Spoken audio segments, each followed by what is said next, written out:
अस्सलाम वालेकुम आदाब student. YouTube video lecture series के में हम लोग का तहफ़्फ़ुज़ समाज-ए-तब प्रिवेंटिव एंड सोशल मेडिसिन। इस वक्त जो हम लोग का टॉपिक चल रहा है वो एयर का है और उसी को हम आगे बढ़ाते हैं और एक न्यू हेडिंग पढ़ते हैं, वो है ह्यूमिडिटी। ह्यूमिडिटी क्या कहते हैं, क्या है वो? इसे रतूबत भी कहते हैं। ह्यूमिडिटी क्या is the state of air when it's full of water vapour. जब हवा में अभी बुखारात की मकदार ज़्यादा हो जाए, ठीक है, तो क्या कहते हैं उसे? ह्यूमिडिटी के तारीफ में आता है। अब ये देखिए, इसका ह्यूमिडिटी और इसको आसान करने के लिए अगर हम समझें रतूबत क्या चीज़ होती है, तो इसको भी हम लोग पढ़ते हैं। देखिए उर्दू साइड में आप देखिए, हवा में आबी बुखारात का तनासुब उसकी रतूबत होती है, ठीक है। आबी बुखारात का तनासुब उसकी रतूबत होती है। अब हवा का खुश्क होना, ठीक है, ड्राई होना या मरतूब होना आबी बुखारात के तनासुब पर मुनहसर होता है। यानी कि हवा ड्राई है तो और मरतूब है, ये दोनों चीज़ क्या है? आबी बुखारात जो है वाटर वेपर होते हैं उसी पर उसके तनासुब है ना पर मुनहसर होता है। हवा ख़ास दर्जा हरारत पर एक ख़ास मकदार में आबी बुखारात को समो सकती है। हवा जैसे जैसे सर्द होती है उसी तनासुब में उसमें बुखारात को समोने की सलाहियत कम होती जाती है।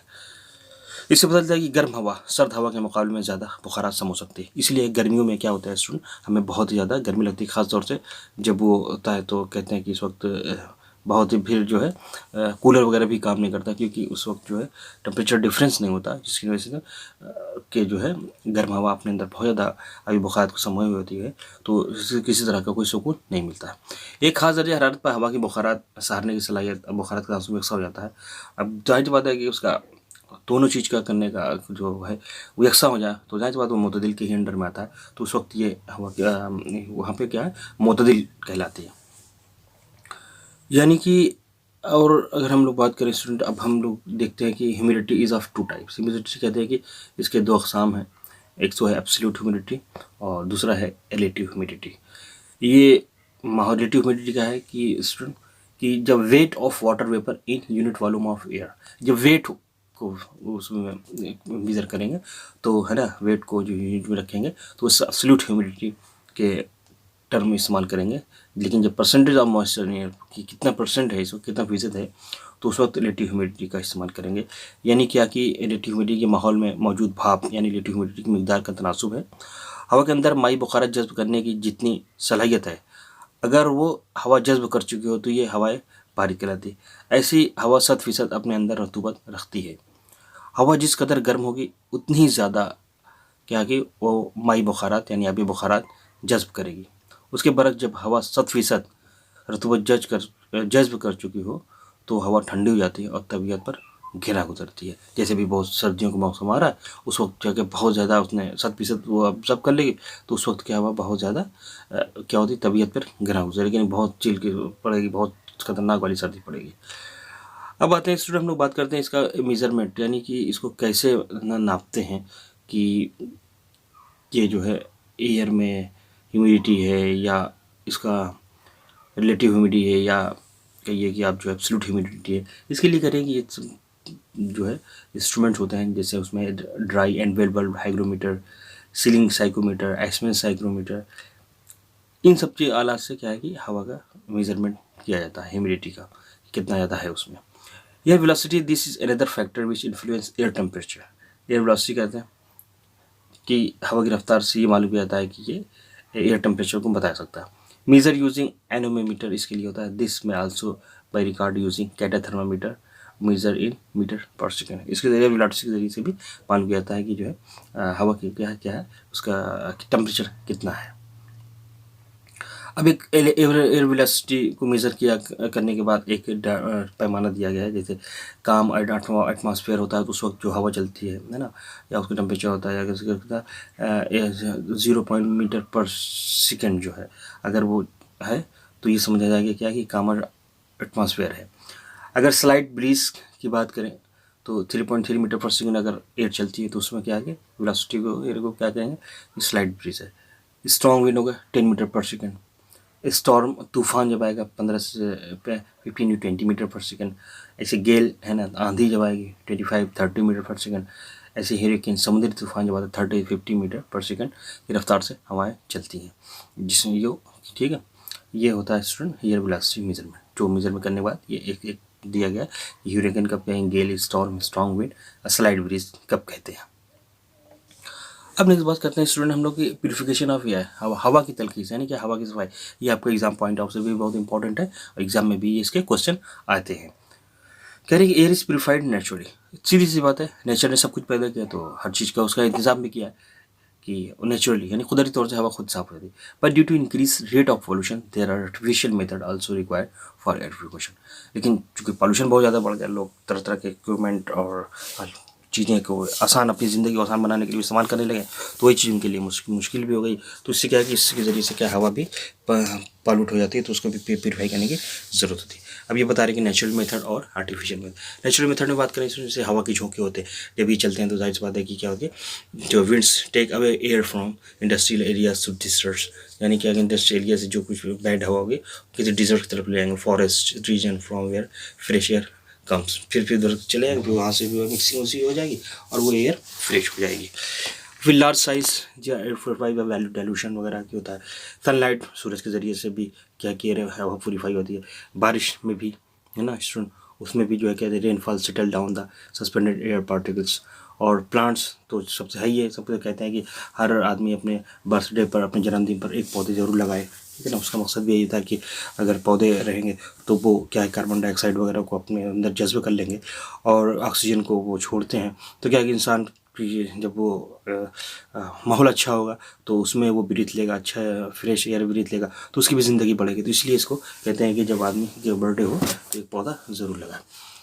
और नेक्स्ट है स्टूडेंट आर्टिफिशियल मेथड में जैसे कैसे इसको जो है प्योरीफाई किया जाता है या बाई कंटेनमेंट के ज़रिए यानी हदबंदी के ज़रिए। इस तरीके में क्या है कि मौजूद जो है मौसमी मादे से तहफ़्फ़ुज़ हासिल किया जाता है। इसके लिए मुख्तलिफ जो है आलात का इस्तेमाल होता है और इसको एयर को प्योरीफाई कर लिया जाता है। जैसे it means arresting A pollutant, जो इसको अरेस्ट करना है ना, उसको क्या करना कि मतलब ज़्यादा जो एयर पॉल्यूटेंट है उसको हम आगे बढ़ने ही ना दें, ठीक है ना। कि उस जैसे मिसाल के तौर पर कि चिमनियों से जो धुआं निकल रहा है, अब उसको अरेस्टर लगा दें, ठीक है स्टूडेंट, तो उसमें क्या होगा कि वो आगे नहीं निकल पाएगा और वहीं पर वो उसका अरेस्ट हो जाएगा और वो क्या है कि वो हो जाएगा। और इसके लिए बताएं कि मसलन कमरों की बनावट, इसमें हवा की गर्दी, आमदोर और सफाई का लिहाज रखा जाता है। इसका अहम जड़ जो है एरेस्टर, जो हवा में मौजूद जहरीले अनासिर को खत्म कर देता है या दूर कर देता है। और फिर इसने बाई रिप्लेसमेंट, इसके ज़रिए तब्दीली के ज़रिए से, यानी क्या इस तरीके में हवा में आलूदगी पैदा करने वाले अनासिर का बदल ऐसे अनासिर से किया जाता है जिससे हवा पाक होती है। मसलन कोयला की जगह बिजली का इस्तेमाल इस तरीके की एक वाज़ेह मिसाल है रिप्लेसमेंट, यानी कि आप जो है कोयला वगैरह ना इस्तेमाल करें, सीधी सीधी क्या बिजली का इस्तेमाल करें, तो इसमें जो है कि एयर पॉल्यूशन नहीं होगा। अब डाइल्यूशन की बात करें यानी तरकीब के ज़रिए से, ये तरीका उस वक्त कारगर साबित होता है जबकि वो फ़िज़ा के मुआफ़िक हो। मसलन पेड़ पौधों की वजह से हवा की कुछ आलूदियाँ ख़त्म होती हैं, चुनांचे सनती और रहायशी इलाकों के दरमियान एक किस्म का सब्ज़ ग्रीन बेल्ट कहते हैं ना, सब्ज़ इलाका अगर बना दें तो उस वक्त क्या है कि इससे खातिर का हम फ़ायदा उठा सकते हैं, होकर के बढ़ती हुई कथापत की तरकीब की जा सकती है। लेकिन इस तरह से हवा की आलूदगी एक मखसूस हद तक कम हो सकती है। अगर ये आलूदगी हद से बढ़ जाए तो तरीका भी नाकाफ़ी होता है। और फिर स्टूडेंट बात करें तो हम देखें डिसइंफेक्शन, ठीक है ना, या कह रहे हैं कि इसमें हाँ केमिकल में डस्ट कंट्रोल, ये सब चीज़ें क्या है disinfection. The method employed for disinfection क्या है, ultraviolet radiation, they are use for disinfection in OT and wards. इस जगह पे क्या होता है अल्ट्रावायलेट रेडिएशन का इस्तेमाल करके है ना एयर को प्योरीफाई किया जाता है। केमिकल मिक्स करेंगे triethylene glycol vapours are effective bactericides. Dust control application of oil to floor of hospital ward reduce bacterial content. अब नेक्स्ट बात करते हैं स्टूडेंट की जो है disease caused by air pollution.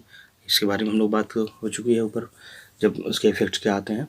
और यहाँ पर एक दूसरे हेडिंग से ताल्लुक से ही इसको मुलाहिजा कर लीजिए कि most common disease caused by air pollution क्या है। The most common disease caused by air pollution includes are ischaemic heart disease हो गए, stroke, chronic obstructive pulmonary disease, lung cancer और acute lower respiratory infection in children. Air pollution that cause disease, फिर कह रहे हैं उसमें कौन कौन से है, जैसे कार्बन मोनोऑक्साइड है, सल्फर डाइऑक्साइड, नाइट्रोजन है, इसके है ना, ये सब क्या है कि उसके लिए बहुत ही खतरनाक होते हैं, है ना। ये पॉल्यूटेंट होते हैं जो कि एयर में आ जाते हैं, जिसके इंसान को क्या है कि उसके बीमारी का सबब बनते हैं।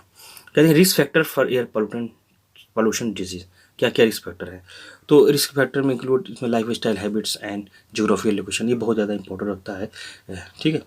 अगर both indoor and outdoor air pollution harm people, explain would, खास तौर से कि जब लकड़ी को जलाया जाता है या उसका कोयले को जलाया जाता है तो उसके ज़रिए से जो धुआं निकलता है ना, वो जो खतरनाक होती है, और वो ऐसा आता है कि वही जो है अगर हम उसकी जगह पे जो है लकड़ियों को न जला कर इलेक्ट्रिसिटी वगैरह का, इन सब चीज़ों का इस्तेमाल करें, है ना, खाने पीने वगैरह के पकाने के लिए गैस का भी इस्तेमाल, लकड़ियों का इस्तेमाल ना करें, तो क्या है कि फिर वैसे इंसान क्या है कि तो उससे रिस्क से बच सकता है। और कह रहे हैं according to WHO estimate many of 4.3 million death that अगर due to air pollution in 2012 में जो WHO डाटा है कि इसमें बहुत ज़्यादा 4.3 मिलियन जो पीपल मारे गए हैं, वो क्या है कि कुकिंग विथ डर्टी फ्यूल्स, यानी कि बुरी चीज़ों से, है ना, कि ऐसा जिसमें बहुत ही ज़्यादा क्या थे पॉइजन थे, है ना, धुएं की शक्ल में, उससे लोगों ने खाना बनाया, तो बजाय इसके कि उन्हें फ़ायदा करता है, उन्हें नुकसान कर गया, और उसके 4.3 मिलियन पीपल उसकी डेथ हो गई। अब स्टूडेंट के कंट्रोल मेथड की बात करें तो इसमें क्या कह रहे हैं कि reduce the number of trips you taken in your car. जी, जैसे इस वक्त अभी आप देखिए, अगर आप दिल्ली का अगर न्यूज़पेपर अगर पढ़ रहे हो, इस वक्त वहाँ पे केजरीवाल ने अभी कल परसों की अनाउंस किया है कि अब जो है जैसे रेड लाइट ऑन तो कार जो है उसका इंजन जो है वो ऑफ, यानी कि जैसे रेड लाइट पे अगर आप इंसान की कार खड़ी हुई तो क्या होगा, आपसे आप ऑटोमेटिक क्या होगा उसका इंजन ऑफ कर लीजिए, मतलब गाड़ी बंद कर दीजिए, उससे क्या होगा कि जो गाड़ी से पोल्यूशन निकल रहा है, ठीक है ना, उससे क्या होगा उसका रिड्यूस होगा और उससे अभी बच सकता है, फिर वो ये हवा जो है पॉल्यूट नहीं होगी। फिर करें रिड्यूस और eliminate fireplace and wood stove, सीधी सी बात है, इस सब चीज़ों को क्या है कि रिड्यूस करते हैं, या अगर इस्तेमाल कर रहे हैं तो कम करें, खास तौर पर अगर कोई इस्तेमाल कर रहा हो तो उसको मना किया जाए। करें avoid burning leaves trees another, अब इस वक्त जैसे ये भी चल रहा है पराली जलाते हैं, यानी क्या कि खेतों में धान कट रहा है, इसमें क्या है कि लोग जो है उसके पराली को जलाते हैं, तो उससे क्या है कि भी हवा पॉल्यूट होती है। अवॉइड, ये तो हो गया। नेक्स्ट है avoid using gas power lawn and garden equipment. अब ऐसी चीज़ें, अपने लान तो बनाया, ठीक है, उसमें पेड़ पौधे सब कुछ लगा, लेकिन उसमें चीज़ें जो इस्तेमाल कर रहे हैं आप ऐसी चीज़ें लगाएं जो गैस से चलती हों, या उस जो इक्विपमेंट है ना, उन सब चीज़ों को इस्तेमाल करें, तो वो भी क्या है कि जो बताइए कि फ़ायदा हासिल होने के, उससे क्या है कि बैड इफेक्ट आएंगे या उसका नतीजा अच्छा नहीं होगा। तो ये थे छोटे स्टूडेंट हम लोग को जो है एयर के ताल्लुक से हाइजीन में चैप्टर, जो ये हम लोग इसको आप पढ़ चुके हैं। अब नेक्स्ट हम लोग वाटर के ताल्लुक से पढ़ेंगे, तब तक के लिए मुझे याद दीजिए, अल्लाह हाफिज़।